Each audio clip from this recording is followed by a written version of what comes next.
The gavel fell, its sharp crack lost in the cavernous silence of the ornate courtroom.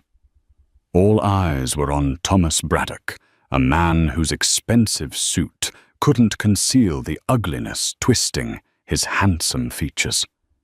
He pointed a trembling manicured finger not at the opposing counsel, but at his own pregnant wife, Felicia. She was a mistake. He spat the venomous words echoing off the polished marble. A disastrous, regrettable mistake. And that thing she's carrying is a mistake I refuse to pay for.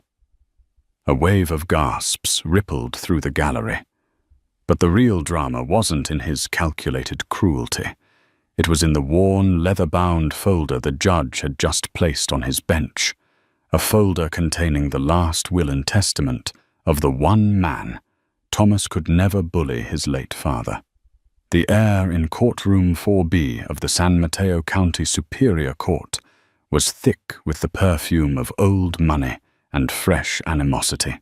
It was a sterile, impersonal space, all mahogany panels and muted grey carpeting, yet it had become the arena for the deeply personal evisceration of a marriage. Felicia Vale, soon to be she hoped, Felicia Vale once more sat ramrod straight in her cushioned chair. Her hands resting protectively over the pronounced swell of her stomach were the only part of her that betrayed the tremor running through her body. At 32, she still possessed the quiet, bookish beauty that had first caught Thomas Braddock's eye. Thoughtful grey eyes, a cascade of chestnut hair she'd simply pinned back, and a complexion that had never needed the heavy-handed ministrations of the Braddock family's preferred aestheticians. Today, however, that beauty was shadowed by a weariness that went bone deep. She felt less like a person and more like a legal exhibit, the pregnant wife. Across the aisle, Thomas Braddock sat flanked by his lawyer, a shark in a Savile Row suit named Sterling, and his mother, Isabella Braddock. Thomas was the picture of wounded pride, his jaw tight, his brow furrowed in a performance of aggrieved masculinity. He was, Felicia had once thought, devastatingly handsome. Now she saw the weakness in his chin, the petulance in the downturn of his lips. He was a boy playing at being a king, and his mother Isabella was the silent, unyielding power behind the throne. Isabella Braddock was a masterpiece of preserved aristocracy. Her silver hair was coiffed into a helmet of glacial perfection. Her pearls were real, her Chanel suit was vintage, and her disdain was palpable. She hadn't looked at Felicia once, preferring to stare at the judge as if he were a tardy waiter. From the moment Thomas had brought Felicia home to the sprawling Braddock estate in Atherton, Isabella had treated her not as a future daughter-in-law, but as a hostile takeover bid. Felicia wasn't old money. Her father was a history professor, her mother a librarian. To the Braddocks, whose wealth stretched back to the railroad barons, Felicia was a curious little commoner, a temporary amusement for their heir. Mr. Braddock, Judge Albright, said, his voice a low gravel that commanded attention. He was a man in his 60s, with a weary face that had seen every flavor of human depravity. We are here to discuss the division of assets in your divorce proceedings. Let's try to maintain a certain level of decorum. Thomas's lawyer, Mr. Sterling, rose smoothly. Your Honor, my client's emotional state is merely a reflection of the deep betrayal he has suffered. He entered into this marriage in good faith, only to find Felicia's lawyer, a kind but firm woman named Maria Davies, cut him off. Objection, Your Honor. Counsel is testifying. The betrayal Mr. Sterling refers to is my client's discovery that the prenuptial agreement Mr. Braddock forced upon her was not only unconscionable, but deliberately misleading. The prenup, The infamous document Isabella had presented to Felicia a week before the wedding. It had been an ambush styled as a casual chat over tea in the solarium. "Just a formality, dear," Isabella had purred, sliding the thick document across the glass table. "A way to keep things tidy. We wouldn't want any misunderstandings down the line." Thomas had backed his mother, of course. "It's just how things are done, Ellie," he'd said, avoiding her eyes. "It doesn't mean anything." It had meant everything. It had stipulated that in the event of a divorce, Felicia would walk away with nothing. Not a penny of the Braddock fortune, no claim to their properties, not even alimony. At the time, blinded by love and a naive belief in their future, she had signed it. Now, with a child on the way, a Braddock heir, the document was a cudgel they were using to beat her into submission. They offered her a one-time payout of $50,000 and a non-disclosure agreement so restrictive it would essentially erase her from their history. The validity of the prenuptial agreement is what we are here to debate. Judge Albright stated, his gaze fixed on Thomas. "But your personal feelings about your wife are for the moment irrelevant." This seemed to be the wrong thing to say. Thomas, who had been simmering, suddenly boiled over. He stood up, knocking his chair back slightly.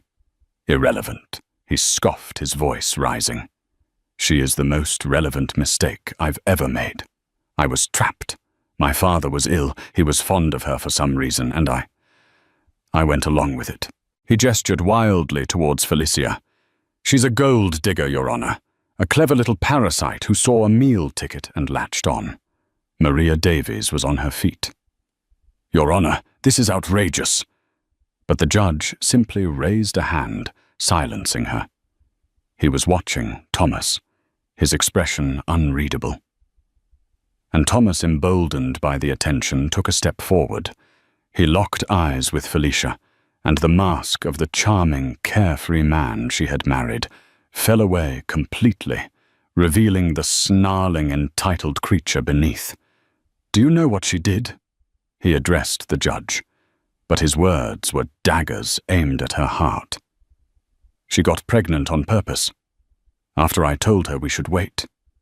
After I told her things were not working out. She did it to trap me, to try and secure a piece of my family's legacy." Felicia felt the blood drain from her face. It was a lie. A vicious, calculated lie. They had been trying for a baby. It was Thomas who had been excited, who had talked about names, who had held her, and whispered dreams of their future family into her hair. That was before his father Arthur Braddock had passed away 2 months ago. Before Isabella had sunk her claws back into her son's soul. Then came the words that would be seared into her memory forever. Thomas's voice dropped, becoming low and guttural, dripping with a contempt so profound it physically hurt her. "She was a mistake," he repeated, pointing at her belly. "And that thing she's carrying is a mistake I refuse to pay for." A collective gasp sucked the air from the room. Felicia felt it like a physical blow. The baby inside her, their child, kicked as if in protest. Tears welled hot and fast, blurring the cruel face of the man she had loved. She saw Isabella smirk, a flicker of triumphant malice. This was what they wanted. To break her. To humiliate her so completely she would crawl away and accept their scraps. "That is enough." "Mr. Braddock."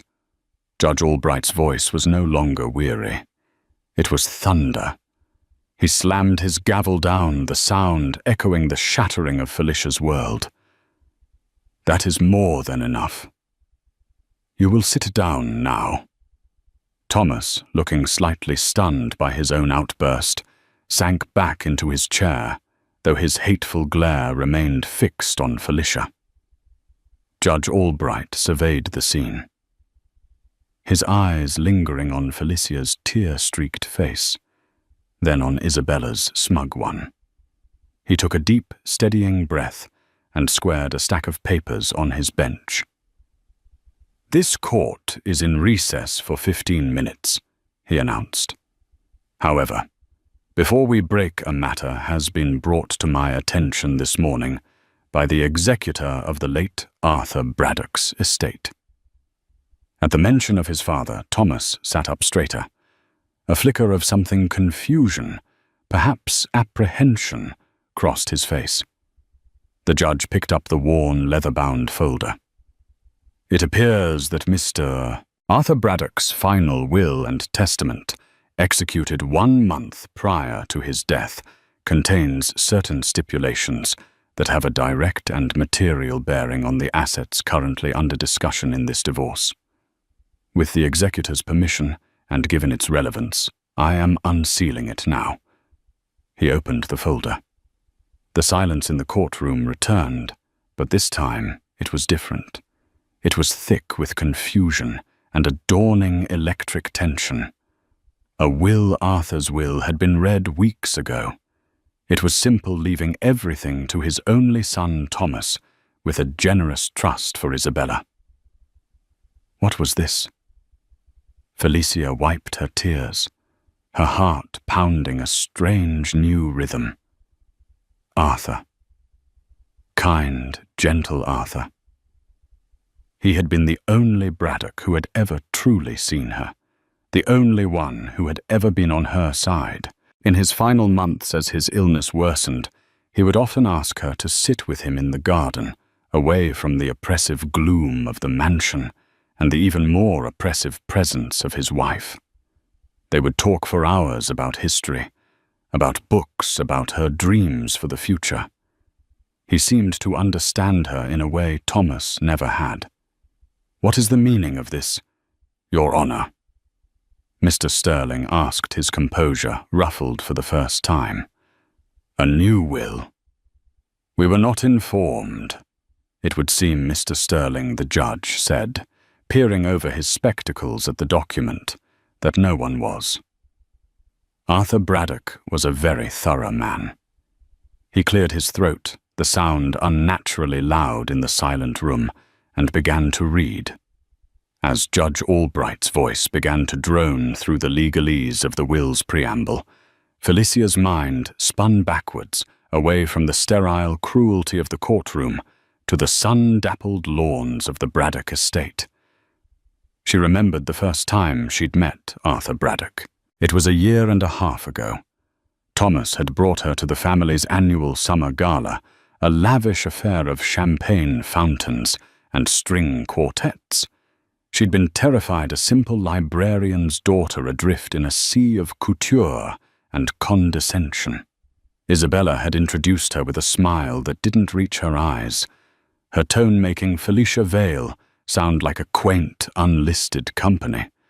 Felicia had escaped to the rose garden, overwhelmed when she found a man in a tweed jacket, his back to her, carefully pruning a climbing rose. He turned, and his eyes, a startlingly clear blue, held a warmth that was entirely absent from the main party. This was Arthur Braddock. "Ah, you've found my hiding spot," he'd said with a gentle smile. "Don't worry, I won't tell if you don't." They talked for nearly an hour. He didn't ask about her family's money or connections. He asked what she was reading. He asked about her work at the San Francisco Public Library, his face lighting up when she described her passion for historical archives. He spoke of his own love for history, a passion he lamented his son did not share. "Thomas sees history as a list of assets acquired," Arthur had said, with a sad, knowing sigh. "He sees the names Rockefeller, Carnegie, Braddock. But he doesn't understand the stories, the humanity." In that single conversation, Arthur had shown her more genuine interest and kindness than Isabella had in 6 months of strained dinners. He saw her not as an attachment to his son, but as a person. Over the next year, he became her quiet ally in the gilded cage of the Braddock family. While Isabella laid subtle traps and Thomas grew more distant under his mother's influence, Arthur would seek Felicia out. He'd leave a rare first-edition book on her bedside table or invite her to walk the grounds, sharing stories of the family that were not about wealth, but about love, loss, and folly. He was already ill then, a creeping lung disease that stole his breath but never his sharp intellect. As his condition worsened, the dynamic in the house shifted. Isabella became more controlling, treating her husband's illness as an inconvenience and tightening her grip on Thomas. The pregnancy had been a brief, shining moment of hope. Thomas had been ecstatic at first. It was his idea, a way to, as he'd put it, finally start our own family away from all the pressure. They'd celebrated with a trip to Big Sur, away from the oppressive atmosphere of the estate. He had put his hands on her still flat stomach and spoken of a future that felt real and full of love. The moment they returned, Isabella shattered it. Felicia overheard the argument from the top of the grand staircase. A baby. Isabella's voice was like ice. "Now, Thomas, you are an imbecile. You have no idea what you've done." "Mother, it's my child. Our child. I love Ellie." "Love," she'd scoffed. "You are infatuated with a librarian, Thomas, a nobody. And now she has tethered herself to our legacy with the oldest trick in the book. Do you think for 1 second she wasn't planning this? To tie you down, to make herself indispensable." The poison took root quickly. Thomas began to pull away. He started spending more time at the office, coming home late, smelling of expensive whiskey and another woman's perfume. The excuses were flimsy, the apologies hollow. He grew short-tempered, echoing his mother's criticisms. He'd comment on Felicia's clothes, her friends, her lack of ambition. Then Arthur's health took a steep decline.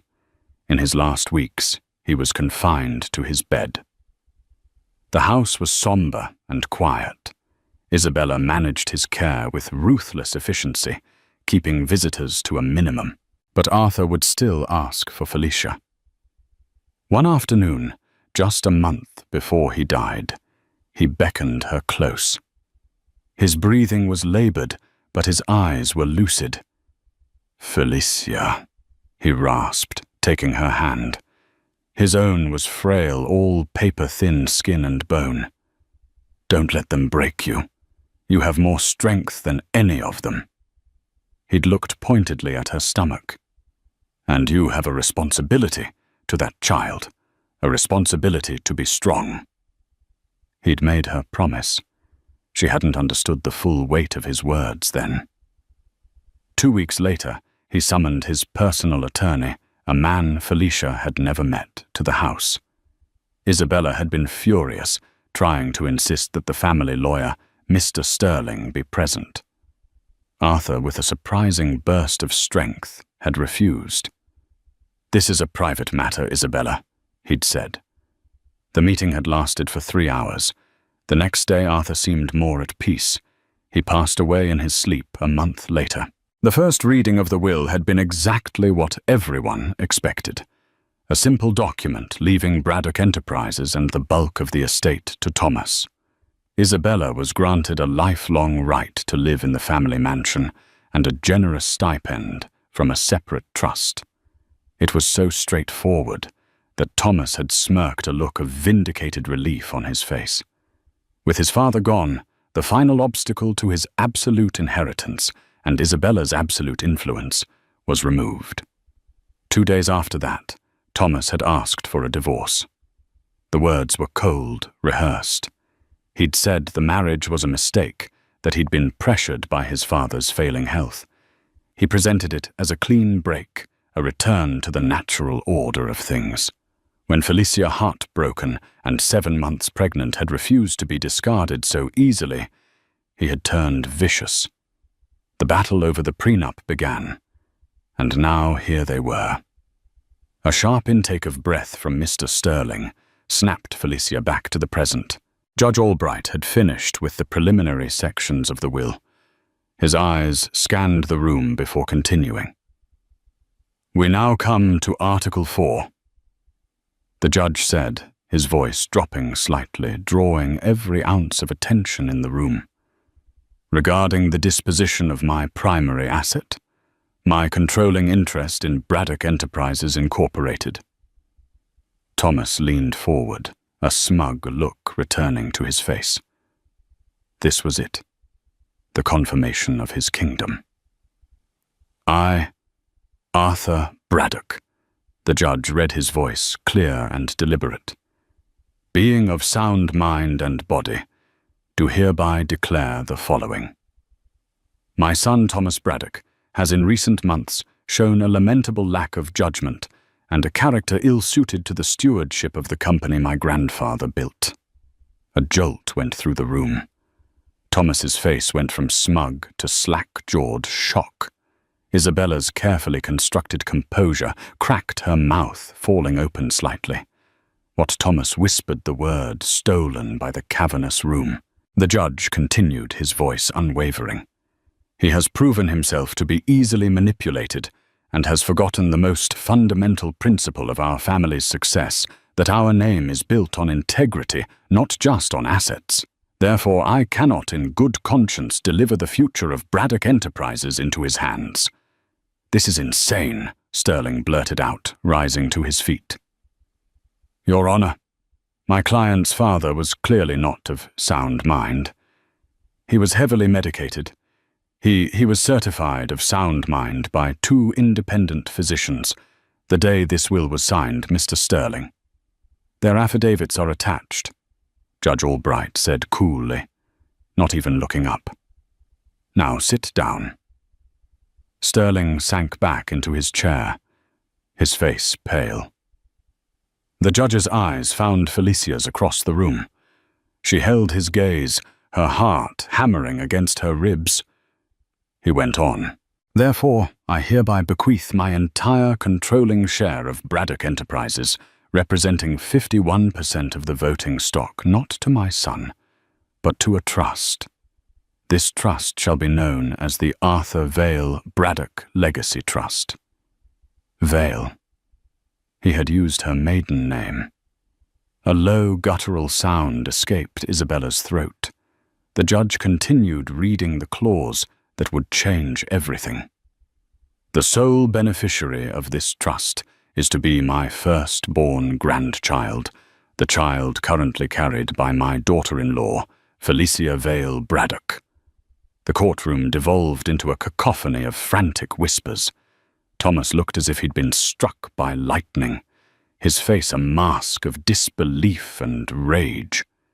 He stared at Felicia's belly, not with contempt, but with a dawning, horrified awe. That mistake was now the majority shareholder of his entire inheritance. But Arthur Braddock wasn't finished.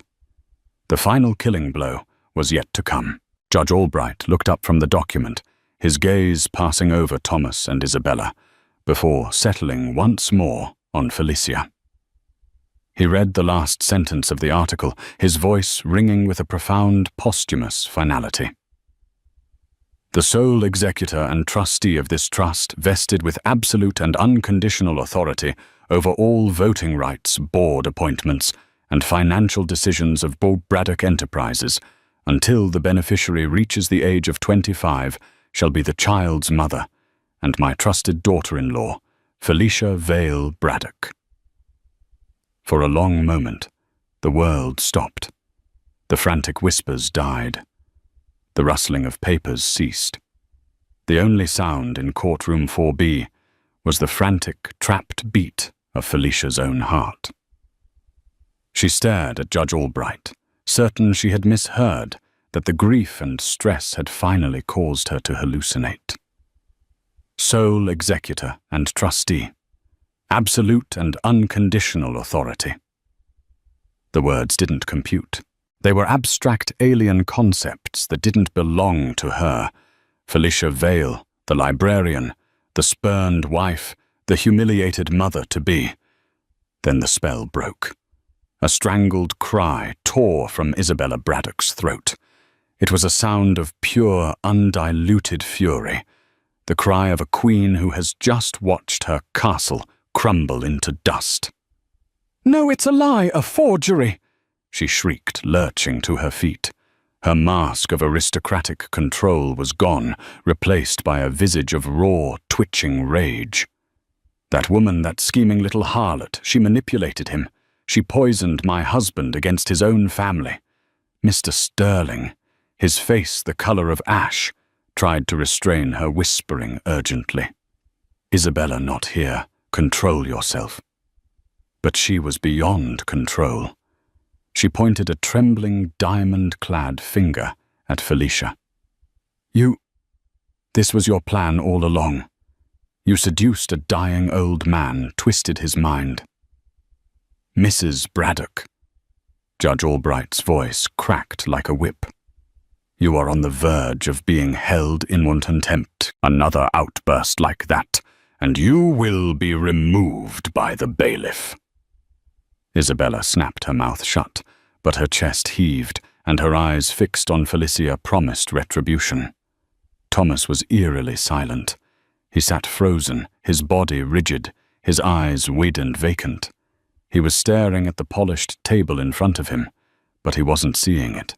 He was seeing his entire world, the one he had been promised from birth, vanish before his eyes. The kingdom he was meant to inherit, the power he was meant to wield, had just been handed lock, stock, and barrel to the woman he had publicly disavowed, and the unborn child he had branded a mistake. Felicia's lawyer, Maria Davies, leaned over her, voice a low, steady murmur in Felicia's ear. "Felicia, did you hear that? Do you understand what this means?" Felicia could only shake her head slowly, her mind a whirlwind of shock. She looked from Thomas's shattered expression to Isabella's murderous glare. She felt a kick, a strong, solid thump from within, a reminder of the tiny, unknowing beneficiary at the center of this cataclysm. Judge Albright, seemingly unfazed by the eruption, continued as if reading a grocery list. "The will goes on to state," he said, his voice cutting through the residual tension, "that Thomas Braddock is to be granted a salaried position as President of Operations, reporting directly to the Board of Directors. A board that the new trustee," he paused, looking directly at Felicia, "has the sole authority to appoint or dismiss." The implication was brutally clear. Thomas was no longer the heir apparent. He was an employee who could be fired.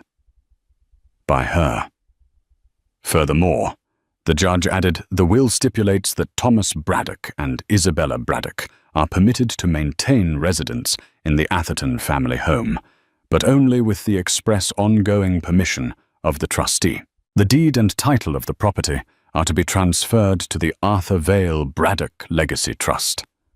They were tenants in their own home. Their right to live there was now entirely at Felicia's discretion. The finality of it was absolute. Arthur hadn't just disinherited his son. He had orchestrated a complete coup d'etat from beyond the grave.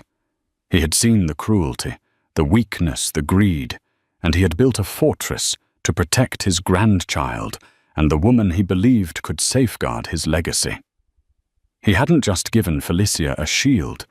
He had given her a sword, an arsenal, an entire kingdom.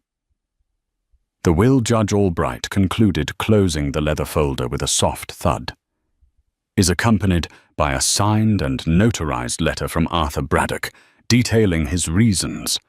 It explains his concerns over his son's profligate spending, his susceptibility to his mother's corrosive influence, and his cruel and dishonorable treatment of his pregnant wife. The letter states, and I quote, 'I have observed Felicia for 2 years. She possesses an integrity my son sorely lacks. She is intelligent, compassionate, and her loyalty is not to money but to family. I do not give her this power to punish my son, but to protect my grandchild. I trust her to do what is right." The judge looked at Thomas. "The letter also expresses hope, Mr. Braddock, that this drastic but necessary action will provide you with an opportunity to rediscover the man you were meant to be, not the man your mother wants you to be." That last line was a dagger meant for Isabella, and it hit its mark. She flinched as if struck. Judge Albright removed his glasses and rubbed the bridge of his nose. "Given these revelations," he stated, his voice returning to its official, dispassionate tone, "the financial landscape of this divorce has been fundamentally altered. The prenuptial agreement is now entirely moot, as the primary assets Mr. Braddock believed were his to protect are in fact not his. The $50,000 settlement offered to Mrs. Braddock is, to put it mildly, insufficient." He looked at Felicia, and for the first time she saw a flicker of something almost like a smile in his tired eyes. "In fact, Mrs. Braddock is now, for all intents and purposes, the single most powerful financial entity in this room. The assets belong to the trust she controls." He turned to the stunned lawyers. "I am dissolving these proceedings for today. I suggest you all go home, absorb the contents of this will, and reschedule when you have a more realistic grasp of your clients' respective situations. Mr. Sterling," he added pointedly, "you may want to advise your client that his wife's mistake now controls his salary, his home, and his future. A bit of humility might be in order." With a final sharp rap of the gavel, he declared, "Court is adjourned." The judge rose and swept out of the room, leaving a vortex of stunned silence in his wake. For a moment, no one moved. Then, as if a switch had been flipped, chaos erupted. Reporters who had been lurking in the gallery rushed towards the doors. Sterling was frantically trying to speak to Thomas, who was still catatonic. Maria Davies was patting Felicia's shoulder, her face a mixture of shock and elation. Felicia slowly got to her feet, her legs unsteady. She felt dizzy, disconnected from her own body. Isabella was the first to move towards her, her face a terrifying mask of fury. She stalked across the aisle, her heels clicking like gunshots on the marble floor. "You will not get away with this," Isabella hissed, her voice low and venomous, close enough for Felicia to smell her cloyingly expensive perfume. "I will fight this. I will prove you are an unfit mother. I will drag your name through so much mud you'll drown in it. That baby will never see a penny." Before Felicia could react, a figure stepped between them. It was Thomas. His face was ashen, his eyes wild with a desperate, frantic energy. He looked from his mother to Felicia, then back again. "Mother, stop," he said, his voice hoarse. "Just stop." He then turned to Felicia. The contempt was gone, replaced by a raw, pleading panic. The man who not 20 minutes ago had called her and their child a mistake now looked at her as if she were a lifeline. "Ellie," he began, his voice cracking. He even reached a hand out as if to touch her arm before letting it fall. "Ellie, I didn't mean it. You have to believe me. I was angry. I was pressured." His eyes flickered towards his mother. "We can fix this, you and me. We can. We can stop the divorce. We can raise the baby together, in our house." The audacity of it was breathtaking. The whiplash of his transformation from tyrant to supplicant was so sudden it was nauseating. He wasn't apologizing for the cruelty. He was trying to reverse a transaction that had gone horribly wrong for him. He didn't see a wife he had wounded.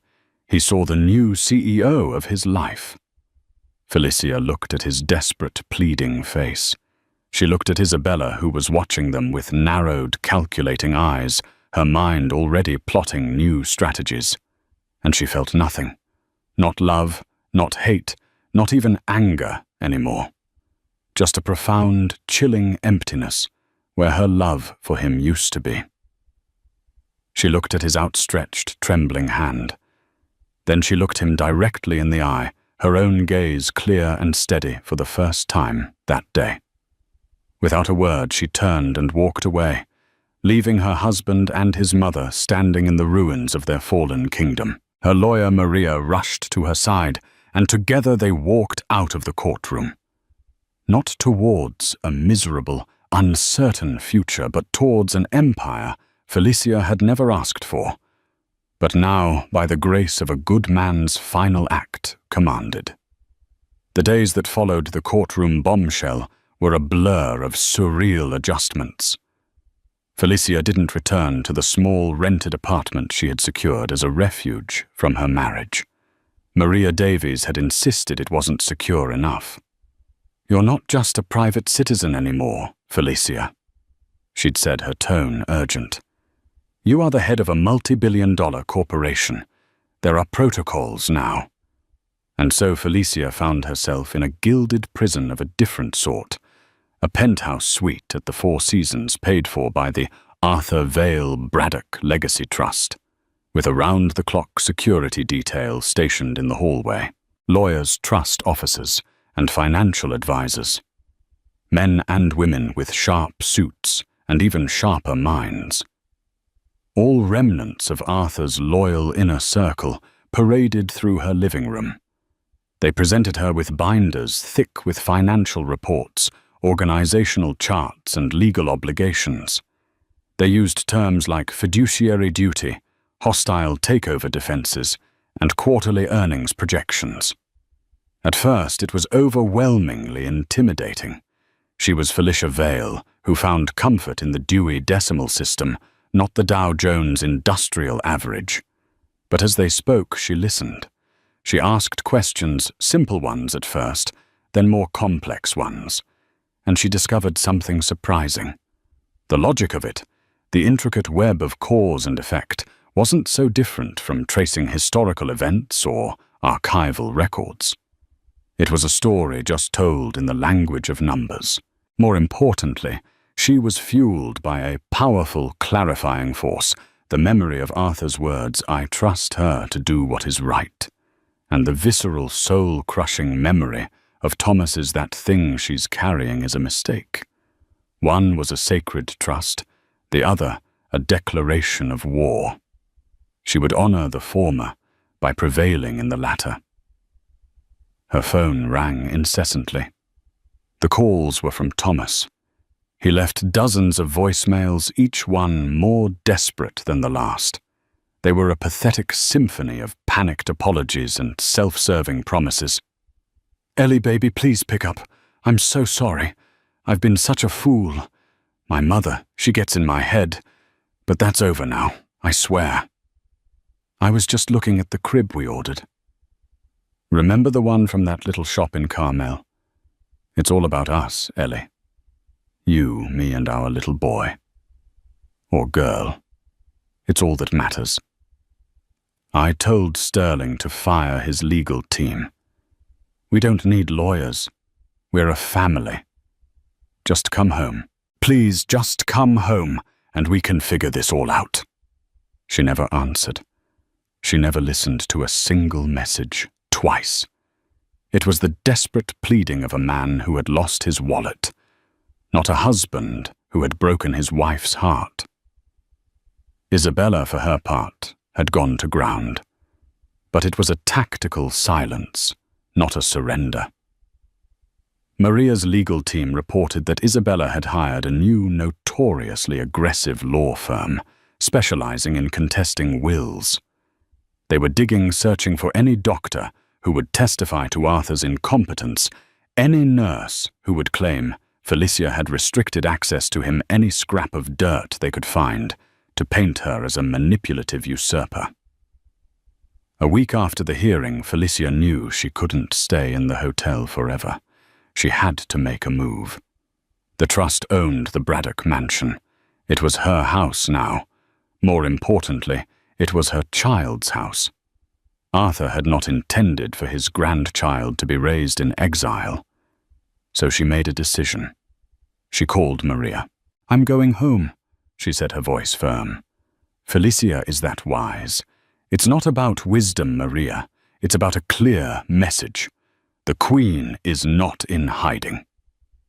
The return was as dramatic as she had intended. She didn't sneak in the back door. She arrived in a black town car, arranged by the trust, which swept up the long gravel driveway to the imposing facade of the Atherton mansion. As she stepped out of the car, the heavy front doors opened. Thomas stood there, his face a mixture of hope and terror. He had clearly been watching for her. He was dressed down in a cashmere sweater, an attempt to look soft, approachable. "Ellie." He breathed a relieved smile, touching his lips. "You're home." "I am," Felicia said, her tone cool and level. She walked past him into the cavernous marble-floored foyer. The air was still and smelled of lemon polish and lilies, just as it always had. "I've asked a moving company to clear out my old things from the guest wing. They will be delivering my new furniture for the nursery this afternoon." Thomas's smile faltered. "Of course, anything you want. I had Mrs. Albright air out the master suite for you. For us." Felicia stopped and turned to him. "Let's be very clear, Thomas. I am not here to reconcile. I am here because this is my home now. It belongs to the trust that I command. You and your mother are living here at my discretion." The words hung in the air, cold and hard. The color drained from Thomas's face. "My legal team," she continued, her voice devoid of emotion, "will be drawing up a tenancy at will agreement for you and Isabella. It will stipulate the terms of your continued residence. Furthermore, I am calling a board meeting for Braddock Enterprises for Monday morning. As president of operations, your attendance will be required. You'll be expected to present a full report on the company's current standing." She was no longer his wife. She was his landlord and his boss. The reality of it slammed into him, and his composure finally shattered. "Felicia, please," he begged, his voice cracking. "Don't do this. Don't be like this. This isn't you. You're not this cold." "You're right," she said, looking him straight in the eye.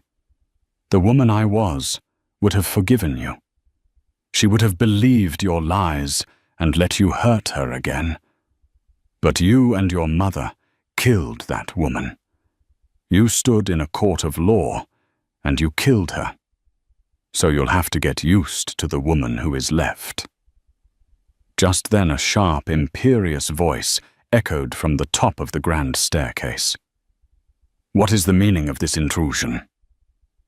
Isabella stood there, wrapped in a silk dressing gown, her face a thunderous mask. Felicia didn't even grant her a full glance. "Hello, Isabella," she said, her voice carrying easily in the grand space. "I'm home. I trust your new lawyers have explained the situation to you. You're a guest here. Try not to forget it." She turned and began to walk towards the east wing, where Arthur's private study was located. It had been her sanctuary with him, and it would now be her command center. "You will regret this," Isabella shrieked from the landing. "I will see you on the street." Felicia paused, her back still to them. "No, you won't," she said without turning around.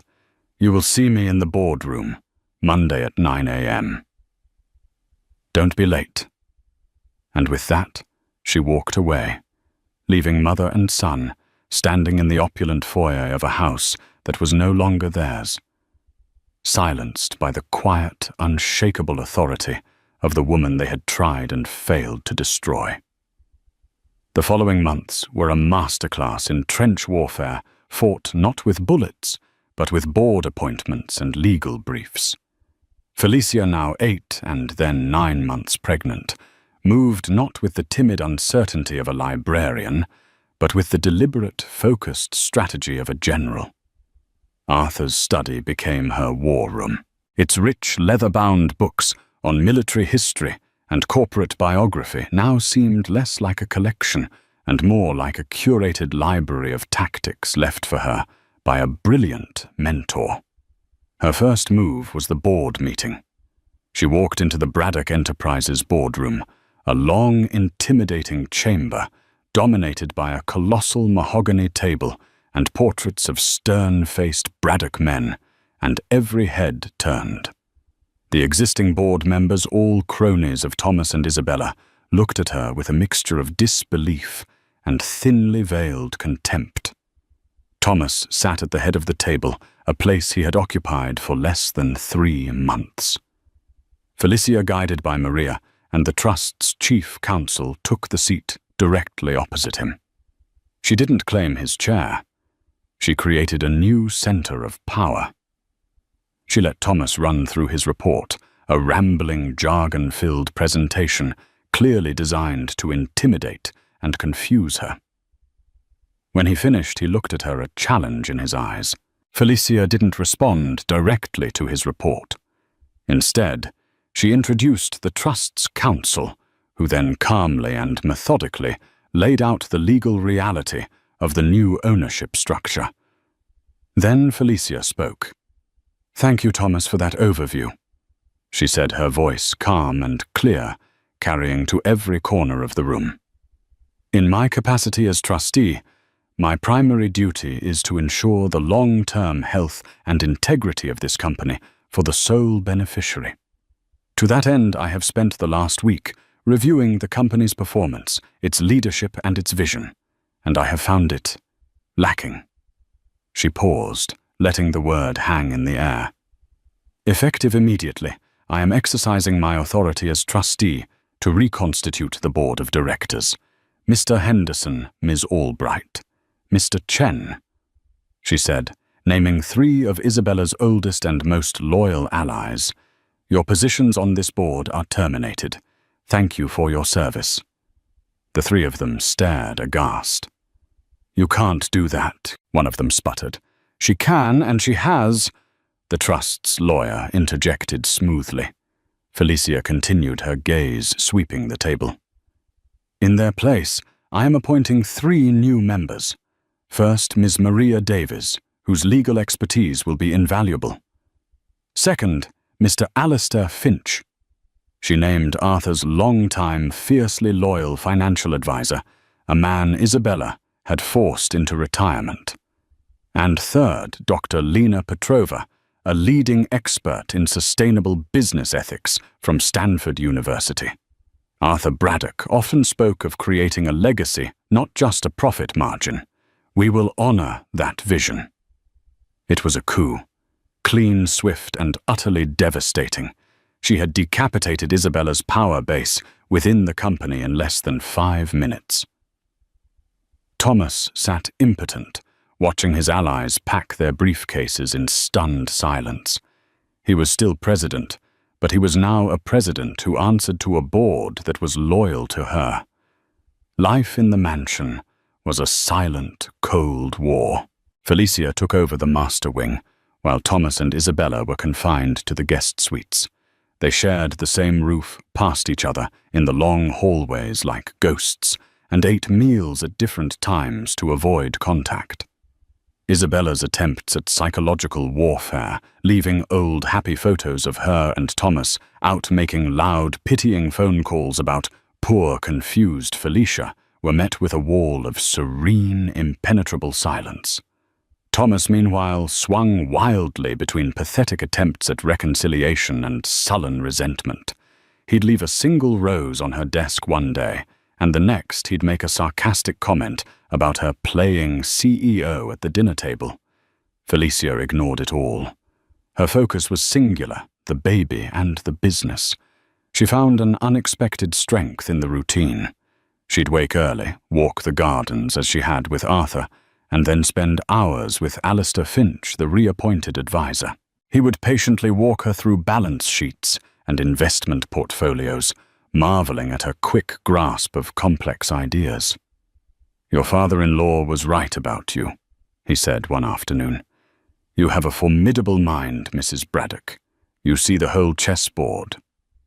The one front where Isabella believed she could still win was the legal challenge to the will. Her lawyers filed motion after motion, claiming undue influence and testamentary incapacity. They deposed nurses, gardeners, and cooks, searching for any hint that Felicia had manipulated a dying man. The case was set to be heard by Judge Albright once again. Isabella was confident. She believed, found a star witness, a disgruntled former nurse, whom Isabella had paid handsomely to testify that Felicia had constantly bad-mouthed Thomas and Isabella to Arthur, poisoning his mind in his final days. The day before the hearing, Felicia was in the nursery putting the finishing touches on the room. It was painted a soft, gentle yellow, with a mural of a forest scene on one wall. As she stood there, her hands on her huge belly, feeling the strong, steady kicks of her child, she felt a profound sense of peace. She was ready for whatever came next. That evening, a courier delivered a small sealed package to her. It was from Arthur's personal attorney, the executor of the estate. The accompanying note was brief. "Arthur asked me to give this to you if Isabella ever formally contested the will. He called it insurance." Felicia's hands trembled slightly as she opened it. Inside was not a document, but a small, solid-state audio recorder and a single key. Confused, she pressed play. The voice that filled the silent room was Arthur's. It was weak, raspy, clearly recorded in his last weeks, but it was unmistakably him. "If you are hearing this, Felicia," the recording began, "it means Isabella is trying to undo my final wishes. I am not surprised. Her greed has always been her most defining trait. I want you and the court to know the truth." Arthur's recorded voice then detailed with painful clarity Isabella's emotional cruelty throughout their marriage, her constant manipulation of their son, and her open contempt for Felicia. He spoke of how Isabella had tried to bar Felicia from his room, how she had dismissed his doctors and tried to bring in her own specialists who would declare him incompetent. "But the most important evidence," Arthur's voice continued, "is not my words, but hers. Last week, she did not know I had my lawyer install a small recording device in this room, activated by voice. She came in, believing me to be asleep to speak with Thomas. They thought they were alone. The recording is on this device. The key is to my old safe in the study. The evidence inside will corroborate everything." Felicia's blood ran cold. She stopped the recording, her heart pounding. She took the small antique key, went to the study, and opened the safe she never knew existed, hidden behind a false panel of books. Inside was a folder. It contained copies of emails between Isabella and a private investigator she had hired to dig up dirt on Felicia a year ago. It contained financial records showing large payments to the disgruntled nurse. And it contained a second audio recorder. With a deep breath, she pressed play. This time the voices were clearer. It was Isabella and Thomas in Arthur's room, thinking he was sedated and unconscious. Isabella's voice was sharp, cutting. "You have to divorce her the moment he's gone, Thomas. Not a day later. Offer her a pittance. Humiliate her. Make her crawl back to whatever hovel she came from. We cannot have that common bloodline infecting this family." Then Thomas's voice, weak and compliant. "And the baby? What do I do about the baby?" "The baby is a non-issue," Isabella had replied coldly. "We'll claim she trapped you. We'll claim it might not even be yours. We will drag her through a custody battle that will break her. In the end, she'll give it all up just to have peace. The Braddock legacy will remain pure. Your father in his senile state may be fond of her, but we will protect our family from his sentimentality." Felicia sank into a chair, the audio recorder slipping from her fingers. It wasn't just a conspiracy. It was a confession. They had laid out their entire vicious plan in the presence of the very man whose legacy they sought to protect. She now held more than just a defense. She held a weapon of annihilation. The hearing was tomorrow, and she knew exactly what she was going to do. The morning of the hearing was grey and overcast. Isabella Braddock arrived looking imperious and confident, her paid star witness, Nurse Brenda, trailing in her wake. Thomas followed, looking haggard, a man caught in an inescapable vice. Felicia entered last, calm and composed, carrying a simple leather briefcase. Isabella's lawyer, Fletcher, called his witness. Nurse Brenda took the stand and delivered a tearful, practiced performance, painting Felicia as a cunning manipulator who had poisoned a dying, vulnerable Arthur against his loving family.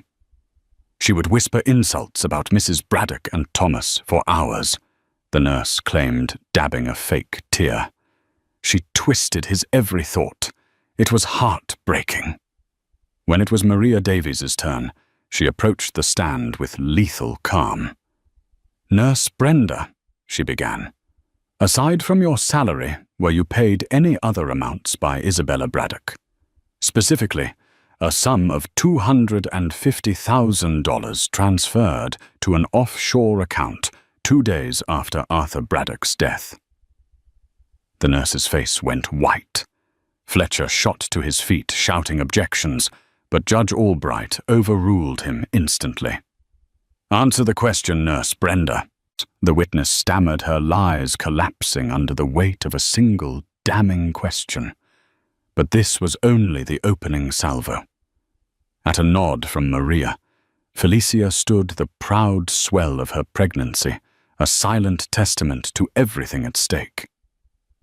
"Your Honor," Felicia said, her voice ringing with newfound strength, "I would like to present new evidence that will clarify the true nature of the influence surrounding Arthur Braddock in his final days." She opened her briefcase and removed a small audio recorder. "This is a recording made by my father-in-law himself. He left it for me in the event of this exact scenario." She pressed play.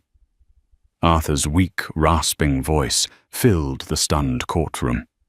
He spoke of his faith in Felicia's character and his deep disappointment in his son and wife. A visible shockwave went through the room when he mentioned a second recording, one he had secretly made, of Isabella and Thomas. Isabella's face contorted a mask of dawning horror.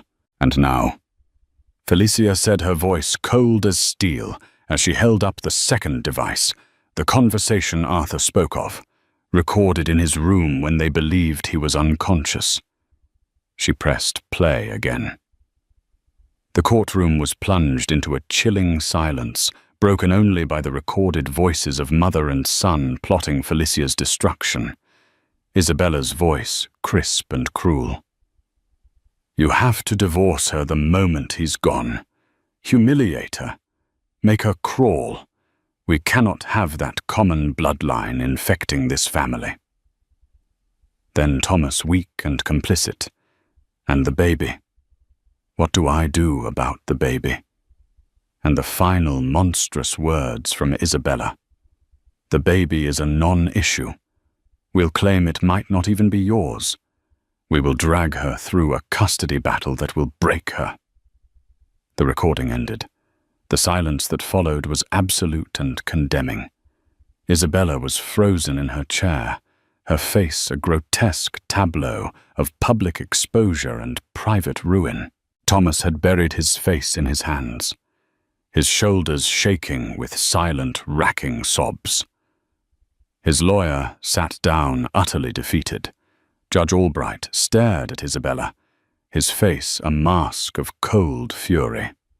"Mrs. Braddock," he said, his voice dangerously quiet, "what you have just heard in your own words is a monstrous conspiracy to commit perjury and destroy an innocent woman. And you," he said, turning his glare on Thomas, "your cowardice is contemptible." He slammed his gavel, the sound like a gunshot. "The challenge to this will is dismissed with extreme prejudice. I am fining Mrs. Isabella Braddock $500,000 for malicious prosecution. And I am forwarding this audio evidence to the District Attorney's Office for investigation into potential criminal charges."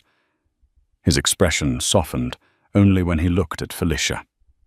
"Mrs. Braddock, you have endured a trial by fire and proven your father-in-law's faith in you was not misplaced. You are free." It was over. Complete victory. As the court adjourned, Thomas finally lifted his head, his face ravaged by tears. He looked at Felicia, his eyes a bottomless well of self-loathing, knowing no words could ever bridge the chasm he had created. Felicia met his gaze not with triumph, but with a quiet, somber finality. She gave a single nod, an acknowledgement of the tragedy he had authored, then turned and walked out of the courtroom without a backward glance. 2 weeks later, Felicia gave birth to a healthy, beautiful baby boy. She named him Arthur. The day she brought him home, the mansion felt different. Isabella was gone, having retreated to await the results of the DA's investigation. Thomas remained a ghost in the guest wing. Felicia stood in the grand foyer, holding her tiny son. She looked up at the portrait of the first Arthur Braddock, then at the empty, faded space on the wall where Isabella's portrait used to hang. The house was no longer a cage or a battlefield. It was a sanctuary. It was home. Her son Arthur Vale Braddock cooed in his sleep, his tiny hand wrapped securely around her finger. He was not a mistake. He was a legacy. And she was his guardian. The past was a story of pain, but the future was hers to write. From courtroom humiliation to the head of an empire, Felicia Braddock's journey is a breathtaking saga of karmic justice. A husband's cruelty sparked his own downfall, but a father's final act of love provided the ultimate checkmate. She didn't just win her freedom, she inherited a fortune and proved that true power comes from character, not just a name. If you were moved by Felicia's incredible triumph, hit that like button to show your support. Share this story of empowerment with a friend. And don't forget to subscribe so you never miss another video where justice is finally served.